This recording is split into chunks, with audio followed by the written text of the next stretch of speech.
আমি দেখলাম আজকে ঝাড়খণ্ডের একটা বক্তা আমাকে বলেছে ইহুদিদের দালাল, আমার জন্য বলেছে। বড় কষ্টের বিষয় কি জানেন? যাকে দেখতে লাড়ি তার চলন বেকা। আর আমাকে কামরায় অনেকজন জিজ্ঞেস করছিল, হুজুর ফেসবুকে আপনাকে লোকে গালি দিচ্ছে, অনেক মৌলবীরা গালিগোলজ করছে। আমি তাদেরকে বলি, আপনাদিকে যারাই গালি দেখ যাই করুক, একটা কথা বলে দিই।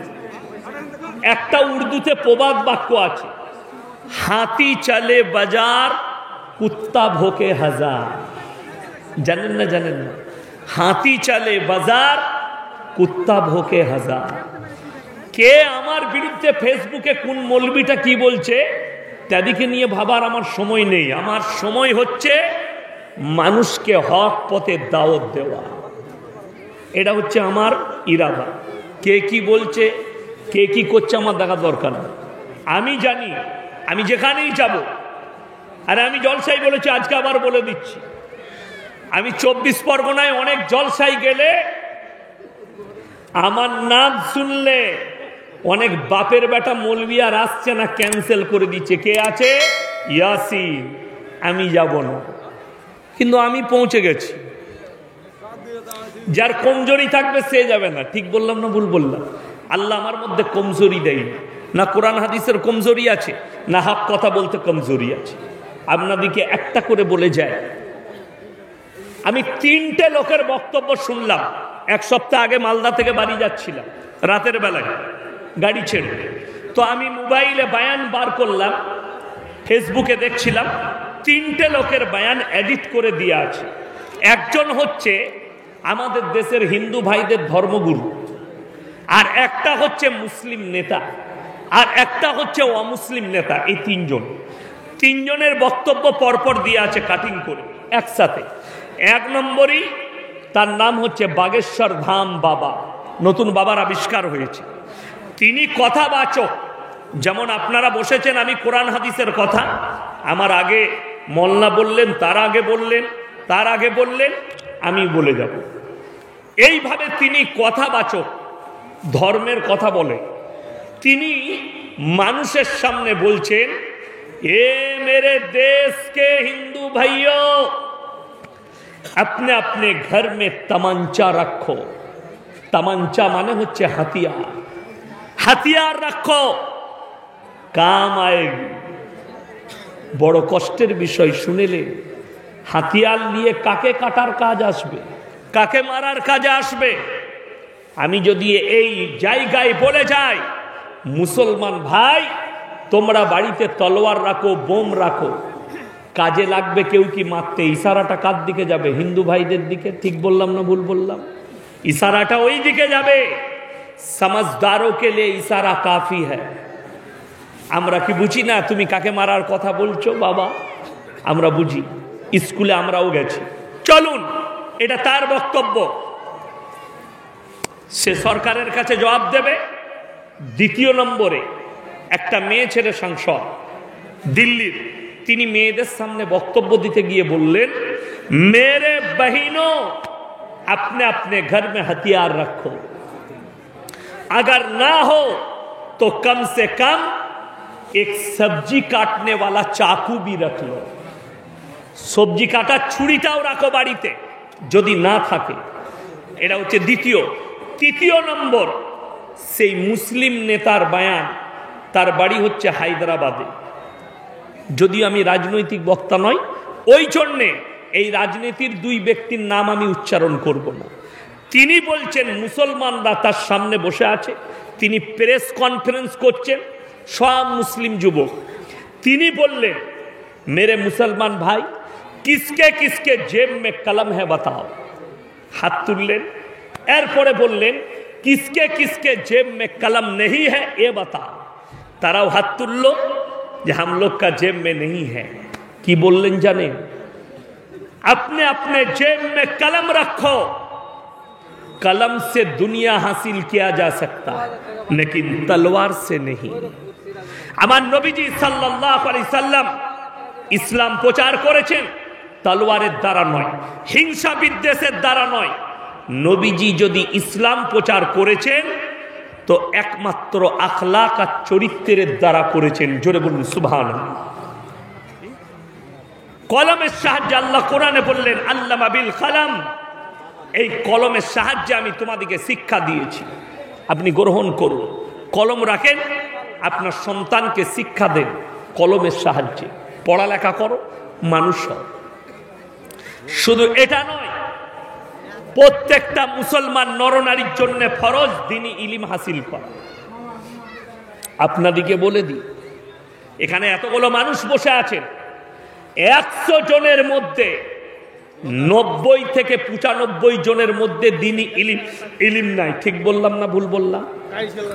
হ্যাঁ কি না বলুন।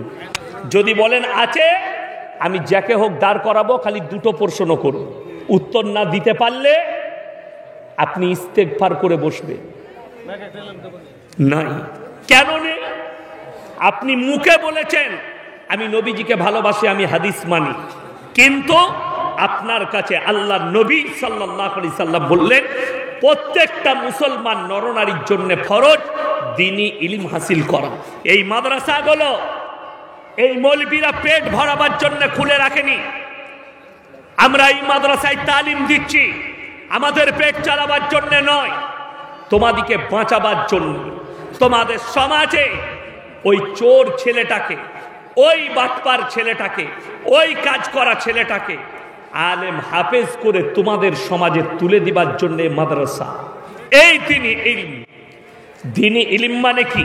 মৌলবি হতে হবে, মুহাদ্দিস হতে হবে, কারি হতে হবে, মুফতি হতে হবে না, এটা শর্ত নয়। দ্বীনি ইলম অতটা হাসিল করুন যতটা করলে আপনি হারাম হালাল চিনতে পারবেন, দিন আর বাতিল চিনতে পারবেন, শিরক আর বেদাত চিনতে পারবেন, কুফরি চিনতে পারবেন, বেঈমান কাফেররা আপনার উপরে জাল বিছাচ্ছে সেই জালটা বুঝতে পারবেন। আমার আগের যিনি বক্তব্য দিচ্ছিলেন, এই প্রথম দেখা হলো উনার সাথে আমার, উনিও বললেন কলকাতায় বাড়ি, উনি কলকাতার মানুষ, তো উনাকে জিজ্ঞেস করে আসুন। আজকে রাত পোহালে, এই রাত্রি 12টা পেরুবে, ক্রিসমাস পড়ে যাবে, ঠিক কিনা? 25শে ডিসেম্বর। আমাদের মুসলমানদের 100টা লয়, 1000 খানেক হারামের আওলাদ কলকাতায় ক্রিসমাস পালন করতে যাবে। তারা কেউ অশিক্ষিত নয়, চাষিবাসী নয়।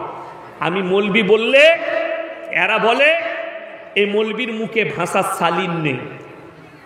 আমার পক্ষে একজন কথা বলেছে, মওলানা কারি ইবাদুর রহমান বর্ধমান, তিনি আমার পক্ষ নিয়ে কথা বলেছে।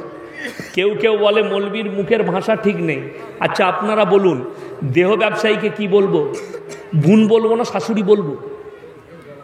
পাগল ছাগল এগুলো। একটা দেহ ব্যবসায়ীকে শাশুড়ি বলা যাবে না, বোন বলা যাবে না। বোন তখন বলা যাবে সে যখন ইস্তেগফার করে ফিরে আসবে। কথাটা বুঝতে পেরেছেন না পারেননি? এরা বলছে ওকে বেশ্যাকে বেশ্যা বলতে পাবি না, নাংটাকে নাংটা বলতে পাবি না, হারামখোরকে হারামখোর বলতে পাবি না, পাপীকে পাপী বলতে পাবি না। তার মানে পাপ করব। মৌলবীরা চুপ করে বসে দাঁড়িয়ে দেয়, কথা বলতে পাবি না। আমার মতো মৌলবীকে দাওয়াত দিবেন না। আমি তোমার দাওয়াতের ভুকা নয়। আল্লাহর কৃপায় মাদ্রাসাতে 10,000 বেতন পায়, কিতাব পড়িয়ে 10,000-এর ডাল আলু খাবে আমার ছেলে মেয়ে, কিন্তু তোমার কাছে আমি হারামটাকে হারাম বলতে পাবো না। সেরকম জলসাই দাওয়াত ইয়াসিন নিবেন। আমি আমার কথা বলবো, তুমি মানবে না মানবে তুমি তোমার আল্লাহর কাছে জবাব দিবে, আমি আমার জবাব আল্লাহর কাছে দিব। তোমার জবাব আমি দিতে যাব না। আমি কন্ট্রাক্টর বক্তা নয় যে কন্টেকে জান্নাতে দেব। ওই কন্টেকে জান্নাত নিতে গেলে জিলাপি হুজুরের মুরিদ হবেন, গুটকাখোরের মুরিদ হবেন, আমার মুরিদ হয়ে লাভ না। আমি আপনাদেরকে ফেসবুকে এক্ষুনি দেখিয়ে দেবো, একজন মদিনায় আছে জিলাপি হুজুর, সে কি পোস্ট করেছে জানেন? বাংলার মানুষদের জন্য যারা যারা দরুদ পাঠাবেন, আমি বৃহস্পতিবার পর্যন্ত আছি, যারা যারা দরুদ আর সালাম নবীর দরবারে পাঠাবেন আমাকে ফোন করে বলে দিবেন, আমাকে হোয়াটসঅ্যাপে পাঠিয়ে দিবেন, আমি তোমাদের হয়ে নবীকে বলে দেবো। আমি সালা কন্টেক্ট নিয়েছে এই জান্নাতে দিবার আর নবীর সাথে কথা বলা। এদিকে ঝাঁটা জুতো মারতে হবে সমাজের বুকে। আমি ওই বক্তা আমি নয়, ওই ধান্দাবাজ আমি নয়। আমি জলসায় গিয়ে তাবিজ বেচি না। আমাদের দেশের কিছু জিলাপি হুজুর আছে গুটকাখোর, জলসা শেষ করে স্টেজে তাবিজ বিক্রি করছে 51 টাকা করে। আর আমাদের দেশের অনেক লোক ছেলে হয় না, লে হুজুরের তাবিজ ছেলে হবে, বরকত নাই, লে তাবিজ বরকত হবে। আমি 100 বার বুঝিয়েছি, আরে বাবা হুজুরের তাবিজে যদি দোকানে বরকত হতো তো দোকানটা হুজুরের হতো বে, তোর কেন হবে? বরকত তো হুজুরের তাবিজে যখন। এটা বুঝাতে পারিনি। শুনেলেন এই মেরি ক্রিসমাস, এই শব্দটা যে কত ডেঞ্জার শব্দ। কালকের এই 25শে ডিসেম্বরটা কি বলে পালন করে? এই দিনটা হচ্ছে আল্লাহর সন্তানের জন্মদিন। জোরে বলুন নাউজবিল্লাহ। নাউজবিল্লাহ বলতে লজ্জা লাগছে? কষ্ট হচ্ছে? যদি কষ্ট হয় তাহলে আমি গল্প শুনিয়ে নেমে যাব। গল্প জানি, এমন গল্প শোনাবো মাথা মুন্ডু খুঁজে পাবেন না। আমি গল্প করাও জানি। আমরা যখন 2 ঘন্টা বক্তব্য দিতে পারি গল্পও জানি। তাইলে নাউজবিল্লাহ বলতে কষ্ট হচ্ছে? ওই জন্যে যদি কষ্ট হয়, ওই জন্য আমি জলসাই বলেছি এই মুসলিমরা দিন থেকে সরে যাওয়ার কারণে মোদিজি হচ্ছে আল্লাহর রহমত আপনাদের জন্য। আবার 24 সালে জিতবে তোমার বেঈমানির কারণে, তোমার কুফরির কারণে, তোমার শিরকের কারণে আবার জিতবে আল্লাহ যদি কৃপা করে। কেন? তুমি আলহামদুলিল্লাহ বলতে তোমার কষ্ট হয়, নাউজবিল্লাহ বলতে কষ্ট হয়, আস্তাগফিরুল্লাহ বলতে কষ্ট হয়, সুবহানাল্লাহ বলতে তোমার কষ্ট হয়। তো তোমার উপরে ক্ষুধার গজব নাজিল হবে না তা কার উপরে হবে? তুমি ভেবে দেখো। এরা বলে মেরি ক্রিসমাস। এই দিনে আল্লাহ ছেলে জন্ম দিয়েছে, নাউজবিল্লাহ। যেদিনে তারা বলেছে ঈসা আল্লাহর বেটা, আহলে কিতাব থেকে বেরিয়ে গেছে, তারা কাফের হয়ে গেছে, খারিজ হয়ে গেছে ইসলাম থেকে। আল্লাহর কাছে তাদের কোনো স্থান নাই। খ্রিস্টানদের, মুসলমান যাচ্ছে 25শে ডিসেম্বর পালন করতে। আমি ইয়াসিন বলে যাচ্ছি, রাত 12টার পরে, আগামী রাত 12টা পর্যন্ত কোন মুসলমান ভাই আর কেক কিনবেন না। যে কেক কিনে খাবেন সে হারাম খাবেন, সন্তানকে হারাম খাওয়াবেন। 25শে ডিসেম্বর কেক কিনে খাওয়া হারাম। আমি শওকতের বেটা মৌলভী ইয়াসিন হুঙ্কার দিয়ে বলে যাচ্ছি। যদি বলেন আমরা শিক্ষিত লোক, তোর মতো মৌলবীর কথা মানি না, তুমি তোমার জবাব আল্লাহর কাছে দিবে। আল্লাহর কসম, আমি আল্লাহকে সাক্ষী রেখে বলছি, আল্লাহ এরা ইস্তেগফার করলেও কবুল করো না, জুবানটা টেনে কবরে পেরেক পিটিয়ে দিও, কিয়ামতের দিনে একে জাহান্নামে নিক্ষেপ করো। যদি বলেন করা যাবে না, ভেবে দেখুন। আপনি আপনার সন্তান বাপকে বলছে, আব্বা 1 জানুয়ারি ফিস্টি করব, টাকা দাও। বাপ বলছে, ক টাকা নিবি রে বা? বল। ও ফিস্টি করবি, এলে 200 টাকা লি যা। কত চাঁদা লাগবে? 150 টাকা লি যা। যে বাপ দিচ্ছে, যে মা দিবে 1 জানুয়ারি পিকনিক করা, ফিস্টি করার পয়সা, সেই বাম্মার থেকে বড় পাপী বাম্মা পৃথিবীতে আর কেউ নেই। সেই বাম্মা আল্লাহর কাছে পাকড়াও হবে। আপনি দিনটাকে ছেলে খেলা ভেবেছেন? আপনারা বলুন, আপনারা ঈদের নামাজ পড়েন না? পড়েন না? কথা বলে না এরা। ঈদের নামাজ পড়েন না? ঈদের নামাজে আপনার এলাকার খ্রিস্টানরা আসে তো নাকি নামাজ পড়তে? তোমার মুখে মুতে যারা ক্রিসমাস পালন করো তারা শোনো, খ্রিস্টানরা তোমার মুখে পিশাব করে। তুমি যদি তাকে দাওয়াত দাও, কোরবানিতে আমার বাড়িতে আসবে, তোমার মুখে দাঁড়িয়ে পিশাব করবে সেই খ্রিস্টানরা। আর তুমি তার ধর্ম পালন করো। কোরআন খুলেন, গায়রিল মাগযুবি আলাইহিম ওয়ালাদ-দাল্লিন।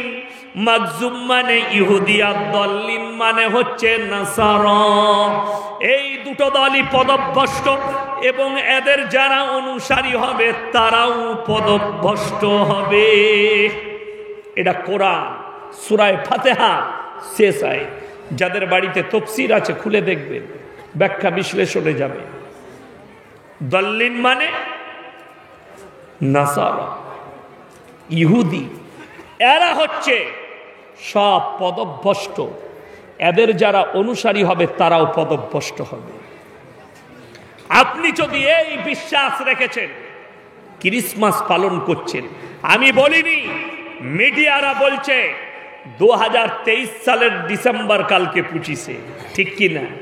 2022-এর 25-এ ডিসেম্বরের পরে 26-এ ডিসেম্বর সমীক্ষা দিয়েছিল কারা? মিডিয়াওয়ালারা। কালকে 25-এ ডিসেম্বর, 26-এ ডিসেম্বর ফেসবুক খুলবেন, পেপার কিনবেন, তাতে পাবেন শুধু কলকাতার বুকে 3.5 লাখ খালি কন্ডম বিক্রি হয়েছে।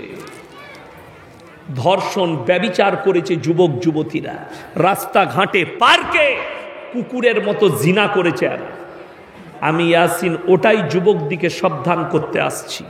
তোমার বন্ধু যদি বলে, আমাদের দেশের যারা হিন্দু ভাই আছেন তারাও শুনেলেন, এটা হিন্দুদের সংস্কৃতি নয়, সনাতনীদের সংস্কৃতি নয় যে তারা ক্রিসমাস পালন করে। তোমরা তো আল্লাহকে বিশ্বাস করো না, তোমরা তো নবীকে বিশ্বাস করো না। হে আমার সনাতনী ভাই, তোমরা যদি ক্রিসমাস পালন করো, তোমরা কি মরিয়মকে মানো? তোমরা কি ঈসা মাসিকে মানো? তোমরাও তোমার সংস্কৃতি থেকে সরে গেছো। আর মুসলমান, তোমরাও সরে গেছো। আমি এটা শুনেলেন আপনার কাছে কারোটা মানা করলাম, তারপরও লাগিয়েছে কারো এটা এখানে নামিয়ে দে। আমার মুসলমান ভাই, আমি এটাই বুঝাতে চাইছি। এই জন্য আপনার দ্বীনি শিক্ষার প্রয়োজন।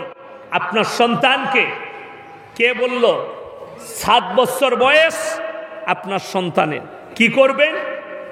তাকে আপনি মাদ্রাসায় নিয়ে আসুন। এই মাদ্রাসায় 7 বছরের ছেলে যদি হিফজ করতে লাগে, 3 বছরে হাফিজে কোরআন হলো।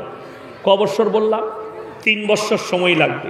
হাফেজ হয়ে গেল, ছেলেকে আপনি ভালো কনভেন্ট, ভালো স্কুলে দেন। সেই ছেলেটা ডাক্তার হোক, সেই ছেলেটা প্রফেসর হোক, সেই ছেলেটা উকিল হোক, সেই ছেলেটা ব্যারিস্টার হোক, সেই ছেলেটা আইপিএস হোক, নিষেধ নেই সে তার দিনকে বিক্রি করবে না, ঈমানকে বিক্রি করবে না। শুনে রেখে দেন, যদি মুসলিম ছেলে উকিল থাকে, আমার মুসলমান যে উকিল ভাইরা আছেন, কেস লড়েন, টাকা ইনকাম করছেন, তাদেরকে অনুরোধ করে বলে যাচ্ছি, যদি মিথ্যা কেস লড়ো, মিথ্যা মামলা লড়ো, তোমার ওই টাকাটা, ইনকামটা হারাম হবে। যেমন আমরা মৌলবীরা জলসা করে টাকা নিলে এরা ফতোয়াবাজি করে, টাকা নেওয়া যাবে কিনা? আর আমি বলে দিই, শুনে যান, যারা ঘুষ দিয়ে চাকরি নিয়েছে, ঘুষ দেওয়াও হারাম আর নেওয়াটাও হারাম। যে নিয়েছে সেও হারাম খেয়েছে, যে দিয়েছে সে তার থেকে বড় হারামখোর। যে দিয়েছে চালাকি জুড়েছ। আরে জাস্টিস গঙ্গোপাধ্যায়, যিনি চাকরিগুলো হাইকোর্টে জজ বাতিল করেছে, তাকে আমি স্যালুট করি। যে চোরদের, এই ঘুষখোরদের আর যারা ঘুষ দিয়ে চাকরি দিয়েছে, তাদের চাকরিগুলো বাতিল করেছে, একদম দামি কাজ করেছে। জাস্টিস গাঙ্গুলি যদি মুসলমান হতো, জান্নাতে চলে যেত, যে কাজটা করেছে 100%। তুমি কোথা থেকে হালাল পেলে? কে ফতোয়া দিয়েছে? লজ্জা লাগে না?